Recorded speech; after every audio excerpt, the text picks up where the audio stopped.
Subscribe channel Truth.id dan aktifkan lonceng notifikasi untuk mendapatkan informasi seputar live streaming dan video khotbah terbaru. Posisi tombol subscribe berada di kanan atas channel kami dan jangan lupa nyalakan loncengnya.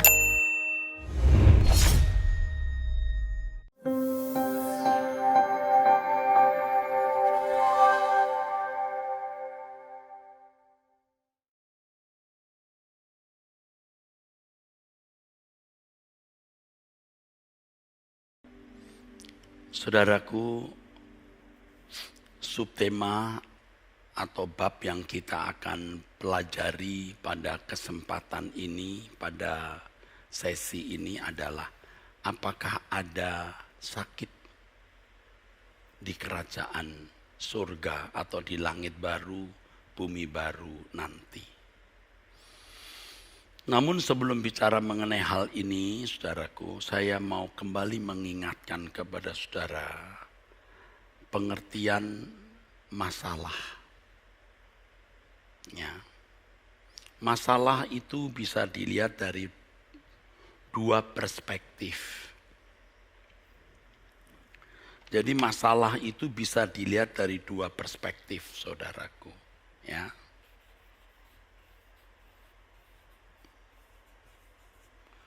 Masalah ini bisa dilihat dari dua perspektif. Perspektif sebelum dan sesudah.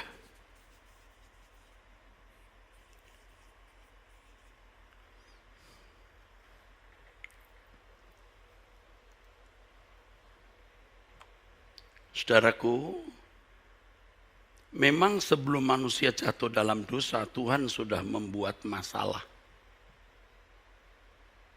Tuhan sudah membuat persoalan,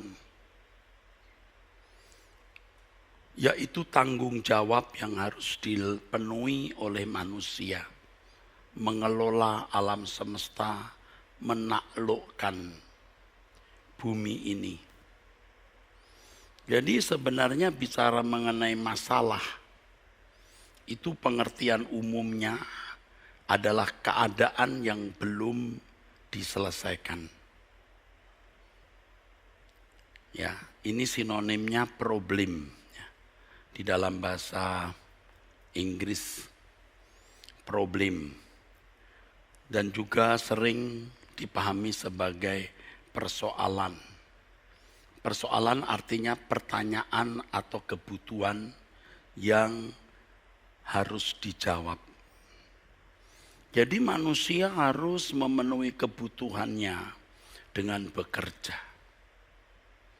Jadi tidak otomatis semua disediakan. Itulah sebabnya Tuhan menghendaki manusia harus bekerja. Manusia harus bertanggung jawab. Jadi bumi ini diciptakan dalam keadaan yang masih mentah. Ini persoalan, ini problem, saudaraku. Ya, ini masalah.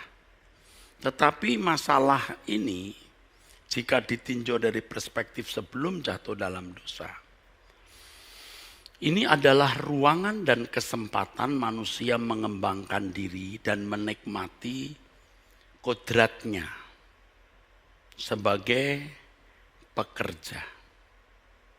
Sebagaimana Allah adalah Allah yang bekerja, berinisiatif dan berinovasi, begitulah juga manusia yang diciptakan menurut gambarnya.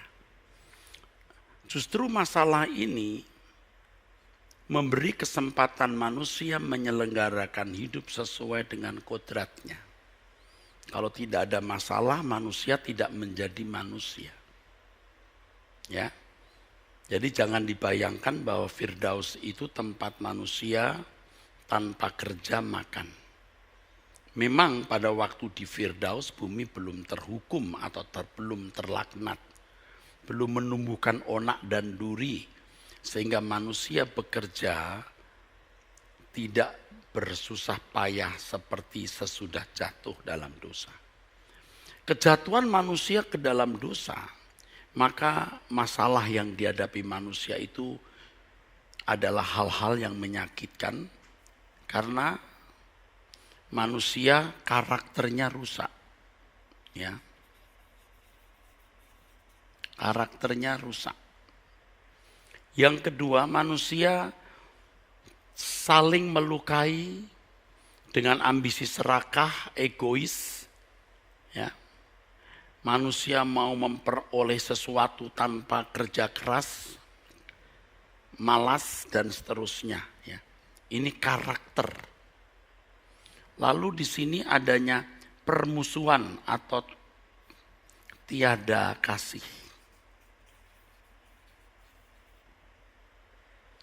Lalu masalah menjadi rumit karena bumi terhukum. Bumi terkutuk.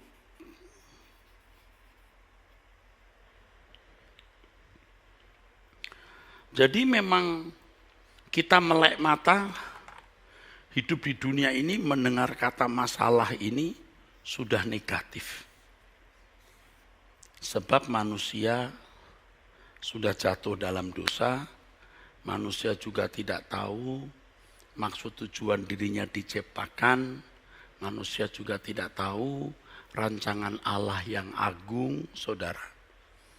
Sehingga masalah itu atau problem itu atau persoalan itu menjadi menyakitkan, saudara. Berbeda dengan sebelum jatuh dalam dosa. Sebelum jatuh dalam dosa, masalah itu keindahan. Justru ini ruangan dan kesempatan manusia untuk mengembangkan diri, menyelenggarakan kodratnya. Menyelenggarakan kodrat. Bahkan manusia tidak bisa hidup tanpa masalah, tidak bisa.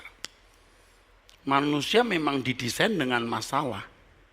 Artinya masalah di sini tanggung jawab.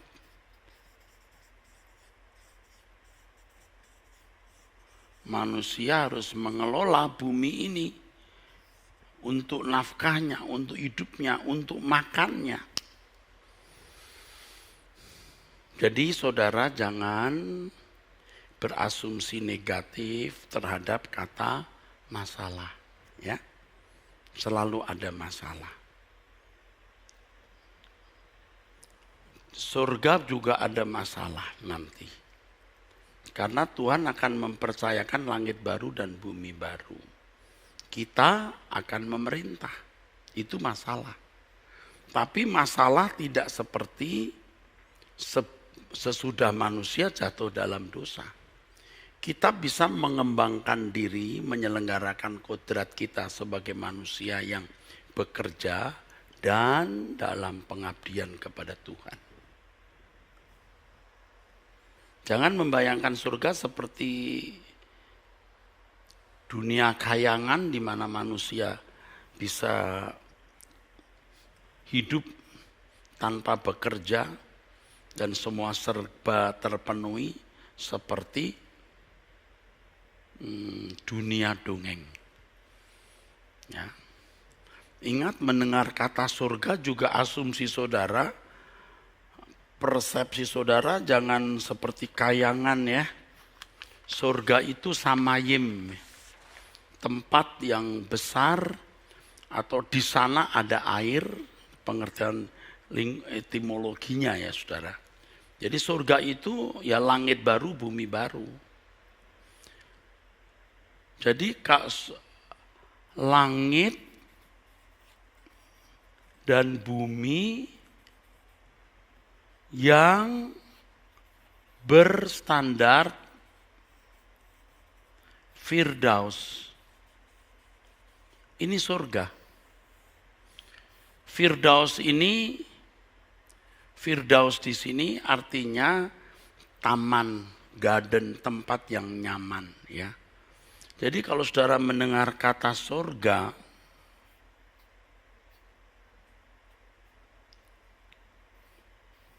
samayim begini bahasa Ibraninya, itu samayim ya.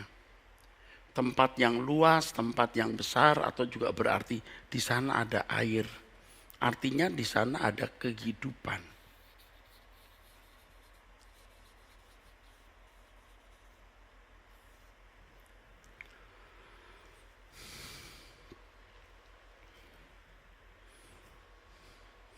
Tetapi bukan dunia atau alam dongeng ya, kita akan kembali bekerja ya. Karena kodrat manusia itu kerja dan itu abadi, saudara. Jadi keliru sekali kalau Anda membayangkan surga tempat di mana kita kumpul dan nyanyi-nyanyi saja. Benar-benar itu pikiran primitif ya. Tidak demikian, saudara. Langit dan bumi yang berstandar Firdaus itu surga. Jadi kalau seandainya Adam dan Hawa tidak jatuh dalam dosa, bumi ini Firdaus. Kita tidak membutuhkan samayim ya. Inilah Firdaus. Memang harus membuang ya konsep yang sudah terlanjur mengakar salah ya. Harus berani menanggalkan konsep yang sudah terlanjur keliru itu, saudaraku. Kalau sudah terlanjur keliru, susah memperbaikinya. Tapi saya berharap saudara-saudara sekalian bisa mengerti apa yang saya ajarkan. Oke. Terkait dengan dinamika hidup di masyarakat di langit baru, bumi baru, timbul pertanyaan yang juga sering muncul ya. Yaitu apakah di dunia akan datang nanti di langit baru bumi baru masih ada sakit penyakit atau kelemahan fisik. Biasanya hal ini jarang dipersoalkan karena asumsi orang pada umumnya bahwa di surga tidak ada sakit penyakit atau kelemahan fisik. Ya, sebenarnya juga masalah ini bukan masalah penting yang harus dibahas. Tetapi supaya pembahasan kita mengenai surga menjadi lengkap, saya harus membahas mengenai ini karena pertanyaan akan selalu muncul.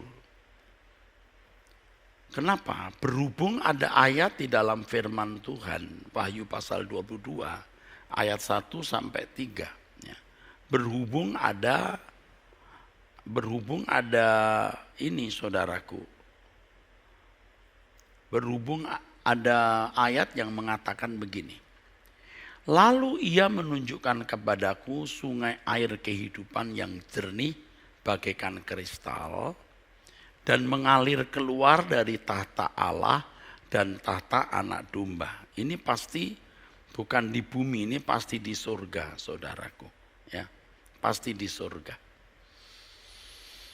Di tengah-tengah jalan kota itu, ya, yaitu di seberang menyeberang sungai itu ada pohon-pohon kehidupan yang berbuah 12 kali tiap-tiap bulan sekali. Dan daun pohon-pohon itu dipakai untuk menyembuhkan bangsa-bangsa.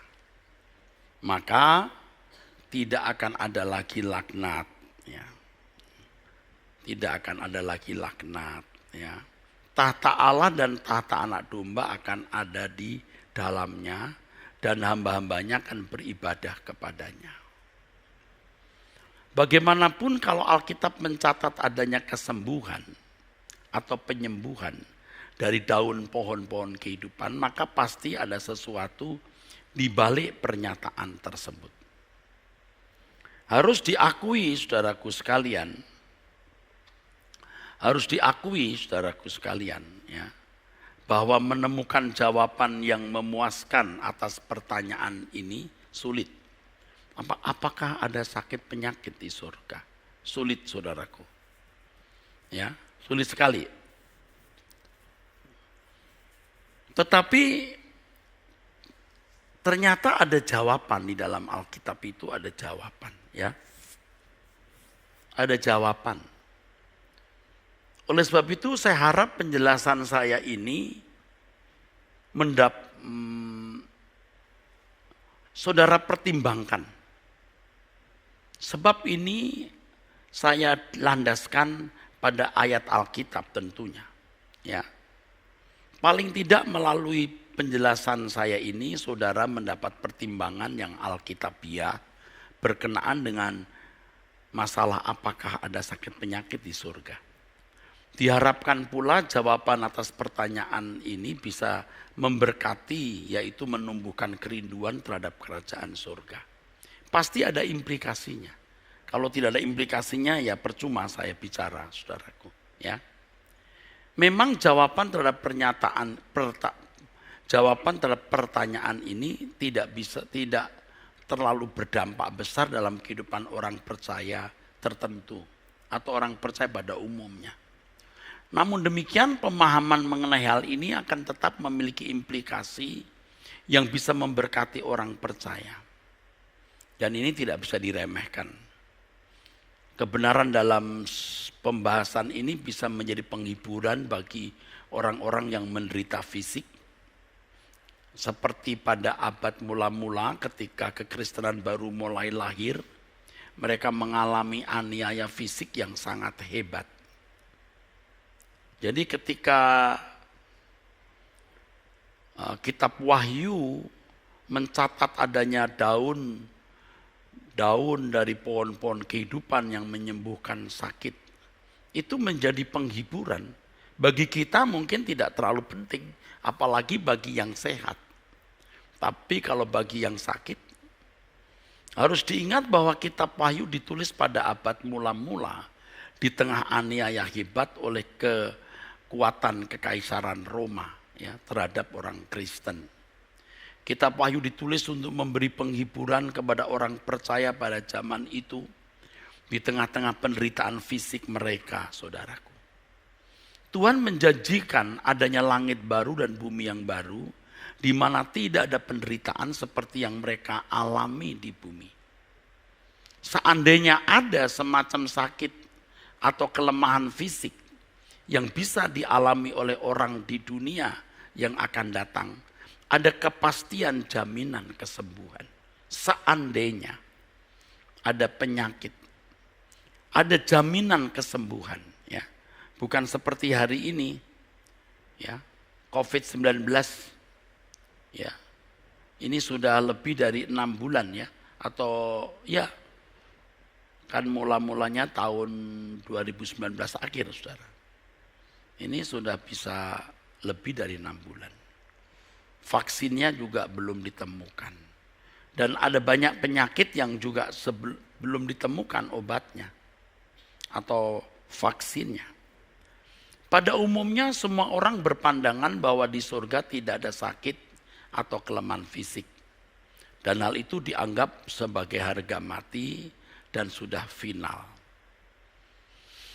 Tetapi kalau tertumbuk dengan ayat Wahyu pasal 22 ayat 1-3 tadi, dengan adanya daun-daun pohon kehidupan untuk menyembuhkan bangsa-bangsa, dan itu dalam suasana kerajaan surga. Bagaimana jawab saudara? Kan harus ada jawaban. Nah, saya terpanggil untuk menjelaskan hal ini. Biasanya orang berpikir bagaimana mungkin di surga ada sakit penyakit. Menurut banyak orang atau hampir semua orang, sakit atau kelemahan fisik hanya ada di bumi sekarang ini, tapi tidak di surga nanti. Asumsi ini begitu kuat dan fanatik, sebab mereka sudah, pada umumnya orang sudah melihat, mendengar, bahkan mengalami sendiri betapa menderitanya tubuh kita akibat suatu penyakit, apalagi akibat sebuah wabah. Itulah sebabnya hampir semua orang berpikir bahwa tidak mungkin ada semacam kelemahan fisik atau sakit penyakit di dalam kerajaan surga. Kelemahan fisik atau sakit penyakit ini tentu hal yang paling dihindari manusia. Makanya kalau ada orang sakit, berapapun anggaran yang harus dikeluarkan atau dianggarkan, tetap dianggarkan. Bisa jual rumah, jual tanah, atau jual barang apa saja lalu hutang ya untuk kesembuhannya. Sebab sakit penyakit selain mendatangkan penderitaan juga bisa membawa orang kepada kematian dan orang berusaha untuk menjauhi kematian ini. Itu sebabnya manusia sudah menjadi trauma terhadap hal ini, terhadap sakit penyakit. Maka mereka tidak menginginkan di dunia yang akan datang ada semacam sakit atau kelemahan fisik. Lagi pula telah diyakini bahwa Tuhan Yesus sudah memikul atau menanggung semua sakit penyakit manusia di kayu salib. Sehingga orang percaya tidak perlu mengalami penderitaan disebabkan sakit penyakit. Kan begitu konsepsi banyak orang Kristen, saudaraku. Jadi menurut pemahaman hampir semua orang Kristen bahwa tidak akan ada lagi kelemahan fisik atau sakit di surga.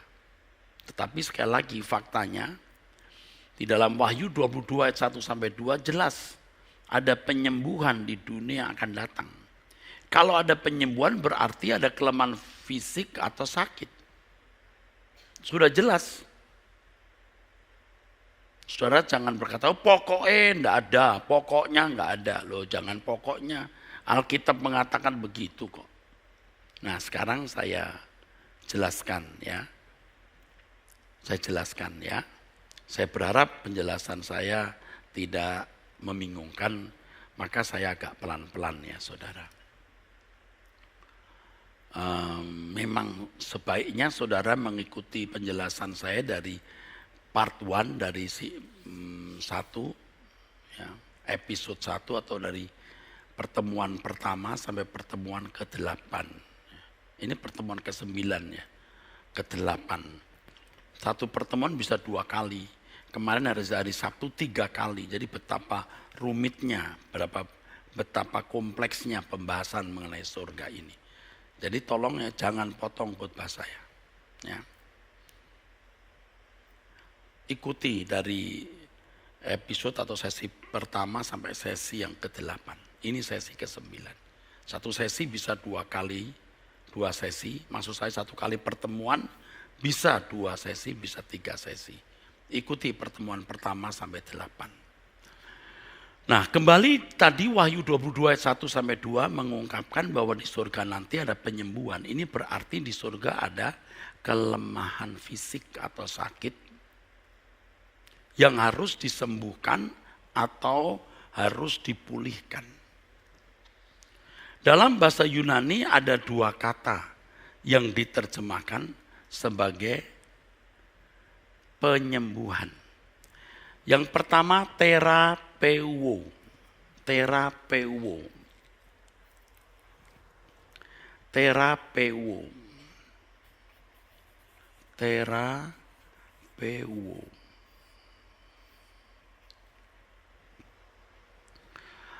Terapeuo. Ini jelas ya saudaraku.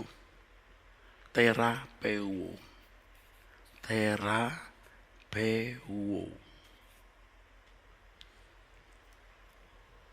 Yang kedua, kata yang kedua itu iaomai. Iaomai. Iaomai.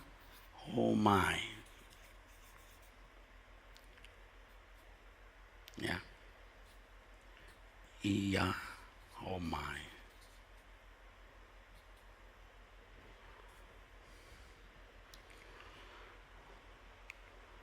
Jadi ada 2 kata yang semua ini baik terapeuo atau terapea dan iaomai. Baik terapeuo maupun iaomai ini diterjemahkan penyembuhan atau menyembuhkan atau ya menyembuhkan.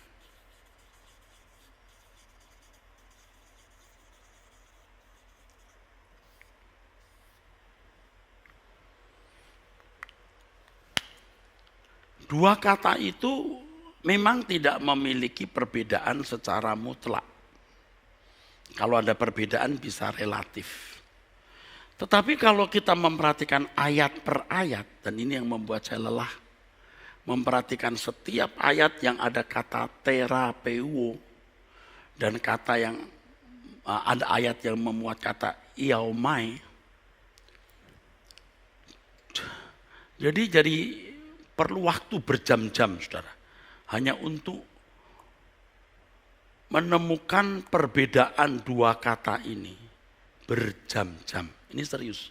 Berjam-jam. Karena harus memperhatikan setiap ayat di mana terdapat kata terapeuo dan di mana terdapat ayat iaumai. Kata pertama terapeuo, saya katakan tadi perbedaannya tidak mutlak, tetapi relatif. Namun demikian penggunaan kata ini terjuruskan, walaupun tidak secara mutlak. Terapeuo biasanya digunakan untuk kesembuhan atau terkait dengan penyakit dan kelemahan fisik. Penyakit dan kelemahan fisik secara harafiah.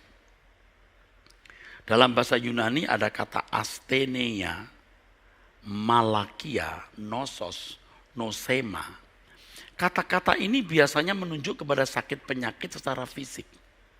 Dan banyak ayat dalam Alkitab Perjanjian Baru menggunakan kata ini yang dikaitkan dengan kesembuhan fisik yang dilakukan oleh Yesus. Tertarik juga kalau suatu hari kita akan memperdalam dua kata ini dan penggunaannya. Sekali lagi tidak secara mutlak tetapi secara relatif. Tetapi ada isyarat yang menjuruskan kapan lebih cenderung digunakan kata terapeuo, kapan digunakan kata iaumai. Kata kedua, iaumai ini lebih sering digunakan untuk kesembuhan untuk hal yang bersifat psikis, bersifat jiwa. Jadi kesembuhan yang bersifat figuratif atau kesembuhan rohani atau semacam spiritual healing, saudaraku. Perbedaan dua kata tersebut tidak mutlak ya, jangan lupa, tapi bisa relatif. Sebab kata iaumai di beberapa ayat Alkitab juga memang digunakan untuk kesembuhan fisik juga. Tetapi isyarat yang jelas menunjukkan bahwa iaumai itu lebih digunakan untuk ayat-ayat yang menunjukkan kesembuhan secara mental, karakter. Seperti ini. Matius 13 ayat 15. Sebab hati bangsa ini telah menebal dan telinganya berat mendengar dan matanya melekat tertutup supaya jangan mereka melihat dengan matanya dan mendengar dengan telinganya dan mengerti dengan hatinya. Lalu berbalik sehingga aku menyembuhkan. Nah, menyembuhkan. Pasti digunakan kata iaumai. Ini kan tidak terkait dengan penyakit fisik secara umum. Tetapi hatinya menebal, telinganya berat mendengar, matanya melekat tertutup. Ini kan mata-mata secara figuratif, bukan mata lahiriah, saudara. Lukas pasal 4, 18-19. Roh Tuhan ada padaku oleh sebab ia telah mengurapi aku untuk menyampaikan kabar baik kepada orang-orang miskin dan telah mengutus aku untuk memberitakan pembebasan kepada orang tawanan dan penglihatan bagi orang-orang buta, ya, membebaskan orang-orang tertindas dan seterusnya. Nah, kalimat untuk memberitakan pembebasan kepada orang tawanan itu ternyata dalam versi bahasa Yunani. Saya tidak perlu sebutkan, nanti sudah juga pusing. Ada dua terjemahan. Nah, ini agak memusingkan, saudaraku. Dalam teks aslinya ada dua versi. Yang pertama tertulis keruksai aikmalotois. Keruksai aimaklotois. Yang bisa diterjemahkan to proclaim freedom for the prisoners. To proclaim freedom for the prisoners. Memproklamirkan pembebasan untuk orang tertawan. Tetapi di dalam versi yang lain diterjemahkan iasastaetos suntetrimenos. Apa artinya?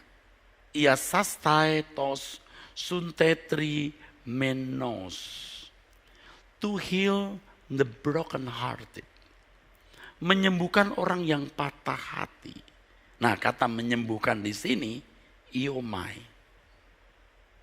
Jadi kalau kita melihat Alkitab bahasa Inggris ada beberapa versi, bahasa Yunani pun ada beberapa versi. Nah ini saya tadi katakan rumitnya mempersiapkan khotbah ya. Ya saudaraku, harus lihat terjemahan asli, beberapa versi dan seterusnya. Dalam Yohanes 12 ayat 40, ia telah membutakan mata dan mendegilkan hati mereka supaya mereka jangan melihat dengan mata dan menanggap dengan hati, lalu berbalik sehingga aku menyembuhkan mereka. Nah, ini juga menggunakan kata iaumai. Iaumai. Tidak kesembuhan secara harafiah. Kata melihat dengan mata tentu bukan melihat dengan mata secara lahiriah. Sebab kesembuhannya juga bukan secara harafiah atau fisik.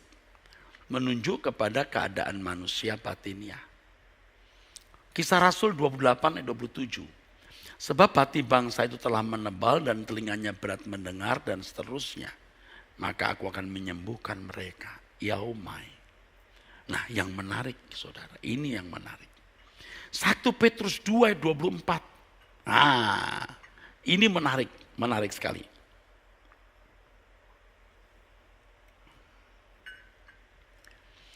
Ia sendiri telah memikul dosa kita di dalam tubuhnya di kayu salib.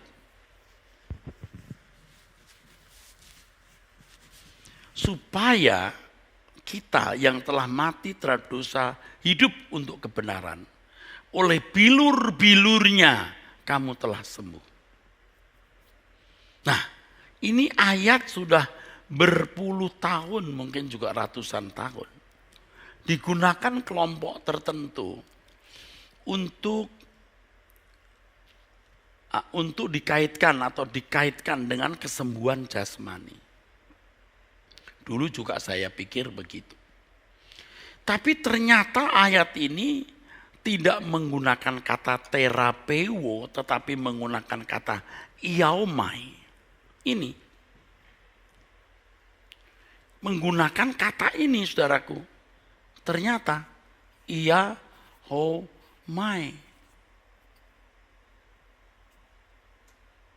Ternyata ini yang digunakan. Iaumai. Mungkin ada yang berkata, Erastus bisa-bisanya. Oh coba Anda perhatikan 2 Petrus pasal 2 itu dari ayat 1 sampai 25, seluruh pasal. Ia tidak berbicara mengenai penyakit jasmani atau penyakit fisik. Sama sekali tidak. Tetapi mengenai keberadaan mental dan karakter yang buruk.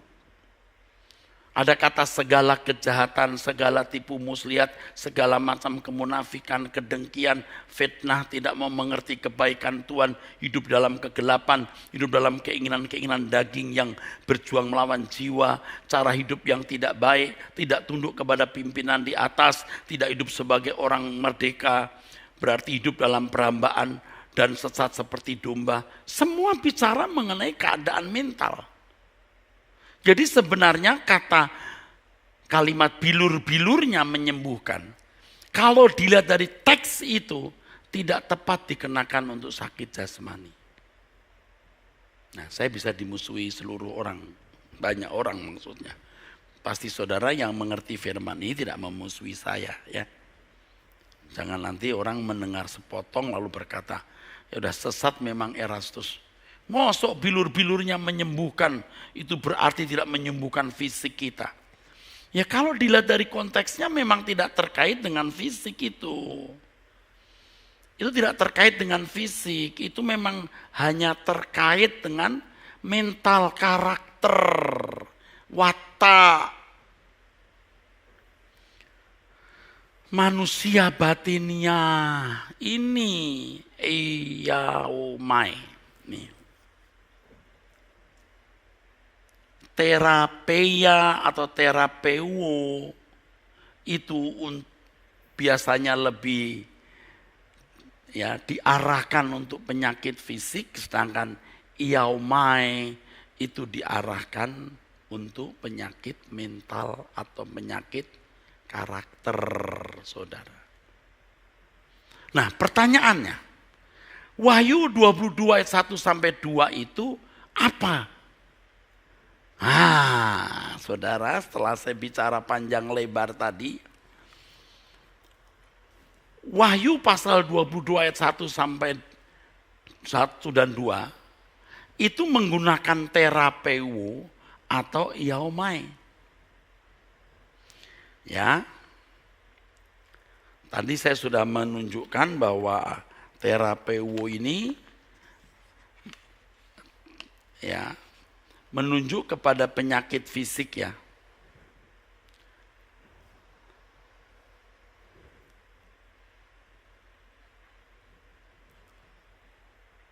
Ini maaf, ini mestinya begini. Ya. Ya. Terapeu dan iaumai. Ternyata ini menarik sekali, saudaraku. Ternyata saudara,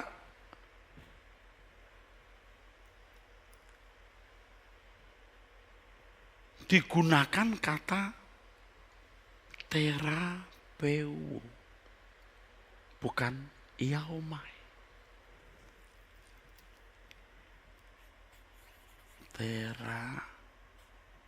Terapeu, maaf ya, benar begini. Oke. Ya, saya kira ini tepat ini. Bukan iaumai. Bukan menggunakan kata ini. Pada waktu saya memperhatikan kata ini pertama, saya tidak suka. Masa di surga ada penyakit fisik? Setelah saya menyelidiki kata terapeia tadi, terapeia dan iaumai, dan saya melihat penjurusannya kalau iaumai itu lebih digunakan untuk penyakit, untuk mental, karakter, manusia batiniah. Kalau terapeia atau terapeu ini untuk fisik. Ternyata Wahyu 22 ayat 1 sampai 2 itu terapeu. Wah, saya gelisah, saudara. Ini kenapa ya pakai kata ini? Mosok ada penyakit fisik. Siapa yang mau ke surga? Kata yang sama itu dalam Injil untuk kesembuhan fisik. Dan ternyata memang, saudaraku, di surga memang tidak ada lagi kelemahan secara rohani atau kelemahan secara kejiwaan. Artinya memang orang yang masuk di sana itu jiwanya harus sehat dulu. Pasti yang masuk dunia akan datang itu, kalau yang menjadi anggota keluarga kerajaan, sempurna seperti Bapa, serupa dengan Yesus. Yang menjadi anggota masyarakat itu yang mengasihi sesamanya. Kalau saya bilang berbuat baik, orang suka ribut. Mosok orang berbuat baik bisa masuk surga. Nah, saya perlu menjelaskan lagi nanti 5-6 pertemuan, 7 pertemuan mengenai keselamatan di luar Kristen. Nah, panjang lagi, saudara. Ikuti dulu ya. Ikutin dulu. Orang-orang yang mengasihi sama seperti diri sendiri. Kepada mereka Tuhan berkata, ketika aku lapar kau beri makan, ketika aku haus kau berikan aku minum, ketika aku bertelanjang kau memberikan aku pakaian. Orang-orang baik yang mengasihi sama seperti diri sendiri. Nah, orang-orang yang jiwanya sudah dinilai sehat, tapi kalau sempurna menjadi anggota keluarga kerajaan, saudara. Ya. Namun demikian kita harus hati-hati membuat kesimpulan. Tentu saja sakit yang dimaksud dalam kitab Wahyu yang karenanya perlu kesembuhan obat, itu bukan sakit penyakit yang bersifat wabah atau semacam virus atau semacam dalam bahasa Inggris disease. Ya.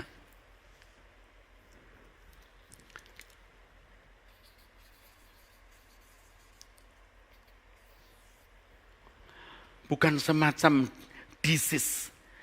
Karena sakit penyakit yang bersifat wabah atau semacam virus atau semacam disease adalah kehidupan manusia yang berdosa.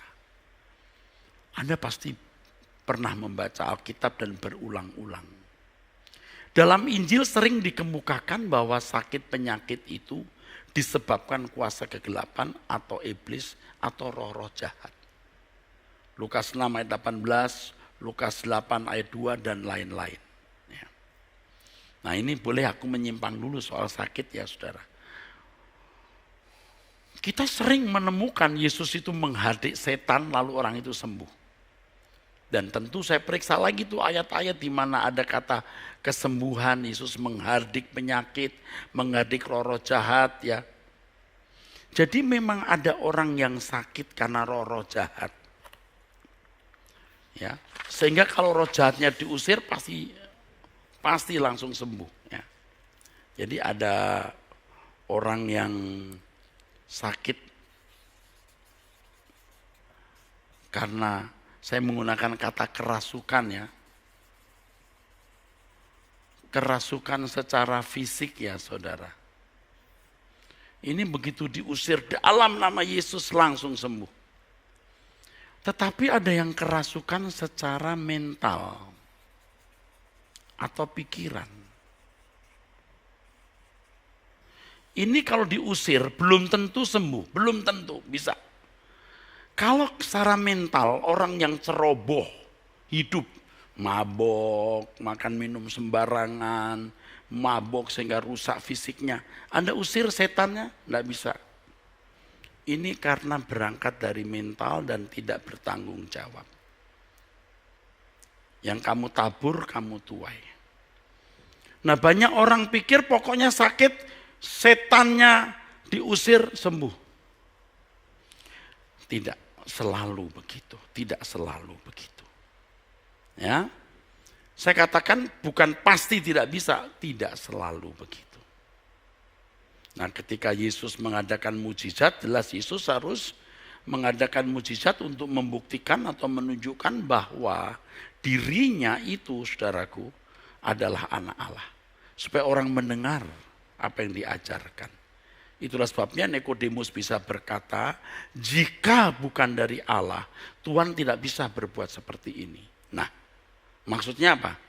Dari tanda-tanda itu, orang bisa mengakui dia berasal dari Allah.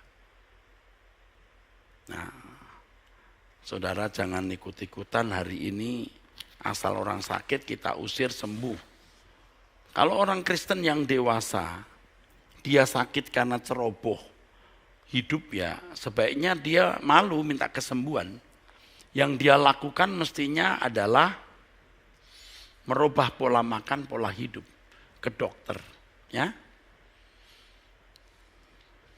Tuhan aku mau sembuh, supaya aku bisa melayani engkau. Padahal di balik itu dia berkata supaya uangku aman. Sembuh tanpa perjuangan. Padahal engkau sudah menikmati kenyamanan, makan, minum, hidup sembarangan berbelas tahun. Itu tidak fair. Ya. Kalau orang Kristen dewasa, mesti malu minta kesembuhan. Kalau sakit penyakit itu karena kesalahan sendiri. Jadi saudaraku, Yesus mengusir orang yang kerasukan setan atau kerasukan roh jahat langsung sembuh. Memang ada sakit karena ada kuasa gelap. Kerasukan di dalam fisiknya. Tapi ada yang kerasukan di dalam jiwanya, di dalam mentalnya, saudaraku. Dan ini tidak bisa tidak, saudara. Ya, harus bertobat. Di surga tidak ada lagi sakit penyakit karena dosa. Tetapi kalau ada kesembuhan, terapeo, itu adalah kesembuhan untuk, yang saya pahami ini, luka yang bisa terjadi. Luka yang bisa terjadi di fisik manusia. Dalam hal ini harus diingat bahwa seperti yang saya jelaskan sebelumnya bahwa tubuh kemuliaan adalah tubuh seperti yang dikenakan oleh Adam dan Hawa. Tentu saja bisa luka, bukan kulit yang dari kaleng lalu tulangnya tulang besi, ototnya kawat. Enggak, seperti ini. Maka kemungkinan luka itu bisa, bukan tidak bisa. Tapi bukan karena virus seperti COVID-19 atau penyakit-penyakit yang lain, bukan. Luka. Dengan fakta ini sulit untuk tidak mengatakan bahwa di dunia akan datang nanti tidak ada orang yang memiliki kelemahan tubuh atau semacam sakit. Karena luka pada fisiknya sehingga perlu penyembuhan. Jelas sekali bahwa ada penyembuhan berarti ada yang membutuhkan obat guna kesembuhan dari sakit.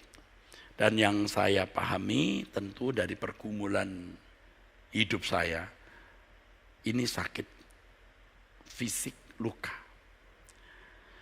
Jika sakit yang ada bukan karena wabah atau jenis virus, maka asumsinya yang paling dekat tepat adalah sakit karena luka secara fisik. Kalau saudara punya pandangan lain ya terserah, saya memahaminya itu dan saya diberkati. Sama seperti Yesus, Anda pernah mendengar Yesus sakit? Enggak pernah. Masuk angin aja? Enggak pernah sakit. Tidak pernah kena wabah atau semacam virus. Tetapi ketika dia dilukai, benar tetap terluka. Tetap dia dilukai bisa. Dia bisa, bisa. Ia tidak bisa kena tipes, malaria dan lain-lain. Tapi kalau dilukai tetap bisa. Dan ketika dia bangkit, Yohanes 20-27, bekas lubang paku pun masih ada. Ini fisik. Tidak langsung set lenyap. Yes, luka itu set lenyap. Dongeng. Dia berkata, Thomas ini aku. Mau lihat lubang bekas tombak. Nah, itu sebenarnya kurang ajar Thomas kalau sampai berkata, aku mau tunjukkan jariku di lubang bekas tombaknya. Waduh, kan orang zaman dulu pakai jubah harus diangkat dari bawah atau diturunkan dari atas. Kalau kita baju ya tinggal saya buka 2-3 kancing. Kalau jubah kalau dari atas atau dari atas ke bawah. Itu lukanya pasti kelihatan goresnya, apalagi baru beberapa hari. Coba kamu masukkan jarimu. Cucukkan itu berarti ada lubang. Cucukkan. Jadi Yesus tidak bisa dan memang tidak pernah sakit karena wabah atau semacam virus. Tapi Yesus bisa luka dan sakit ketika dilukai. Jika tidak sakit ya bohong-bohongan pengorbanannya. Nah dari penjelasan ini maka sangatlah mungkin jika di dunia akan datang di langit baru dan bumi baru ada luka atau bisa luka secara fisik.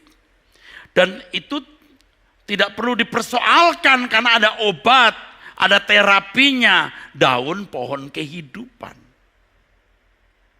Ingat ya, harus diingat terus bahwa tubuh kebangkitan adalah tubuh seperti yang kita miliki hari ini tapi tidak bisa mati. Dan di sana tidak ada virus atau sakit penyakit. Penghiburan bagi orang-orang yang sekarang ini punya kelemahan fisik dari lahir, sudah punya jantung, klep jantungnya bocor, dari lahir ada keturunan diabetes mellitus, aduh macam-macam saudaraku. Belum lagi yang terpapar berbagai virus. Harus diingat bahwa tubuh kebangkitan adalah tubuh seperti yang kita miliki hari ini tapi tidak bisa mati. Karena nggak ada virus yang bisa membunuh. Luka bisa saja. Pak kalau nanti di sana ada kecelakaan sampai kepala remuk, Tuhan pasti pelihara luar biasa. Ya. Jadi kalau ada orang yang membutuhkan kesembuhan berarti masalah sakit tidak menjadi problem sama sekali karena ada